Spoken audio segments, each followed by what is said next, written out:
नमस्कार. मी गणेश शंकर टेमकर, सहाय्यक मत्स्यव्यवसाय विकास अधिकारी, परवाना अधिकारी मालवण.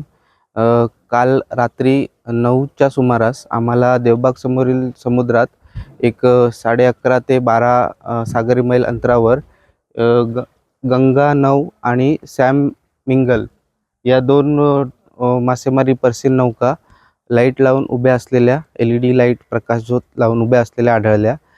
त्यानंतर आम्ही त्यांना पकडलं आणि त्या नौका आम्ही घेऊन सर्जेकोट बंदरात आणलेल्या आहेत. आता ह्या नौका सर्जेकोट बंदरात अवरुद्ध करून ठेवण्यात आलेल्या आहेत.